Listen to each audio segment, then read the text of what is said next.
Hi y'all, welcome back. Today we're going to be talking about unboxing the 1930s Christmas box.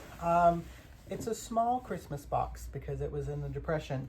This is a men's hat box from New York from the 30s. Pretty cool. There's not a whole lot that changes in Christmas during the 1930s because of the Great Depression. Movies and Hollywood really are what fill that gap of the decorating season for that fancy, pretty Christmas with the tinseled tree. But most Americans were struggling. Most Americans were out of work or working with the CCC or the WPA. But the one big deal that comes out of the 1920s and 1930s is that Montgomery Ward, which was a catalog department store, which kind of like the Amazon of the era, I guess, will send some representatives to the North Pole. And like Coca-Cola did for Santa Claus, they research and publish the story of Rudolph the Red-Nosed Reindeer.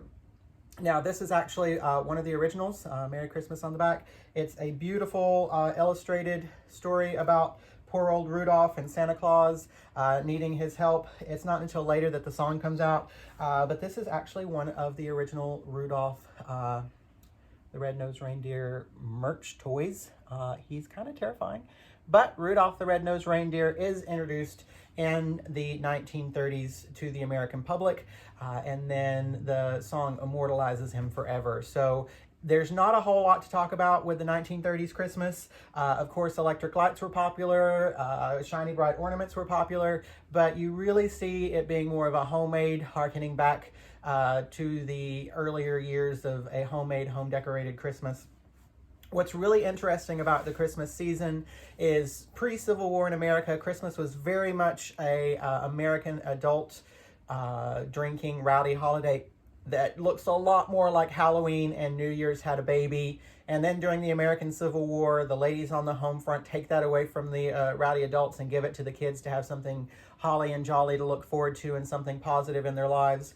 And then after the war, it starts kind of creeping back toward the rowdy adults. And then really it's big wars or economic depressions that you start seeing Christmas given back to the kids as the parents try to keep some morale up during these times of crisis. So you see it ebbing and flowing. During the panic of the 1890s, you see Christmas becoming for kids a lot more again. During the 1920s, again, the roaring 20s, lots of drinking, lots of partying. You start seeing that Christmas center of children drift away, and then in the 1930s it comes back really hard, and then in the 1940s, of course, with rationing and everything and the soldiers being away, you see it being much more of a home-centered holiday celebration. But in the 1920s, everyone was having a good time, and of course the stock market crashes, and by the 1930s, really the only good news I have for Christmas is little old Rudolph. So I hope you guys are being safe and having a good holiday season. I'll see you next time. Stay safe.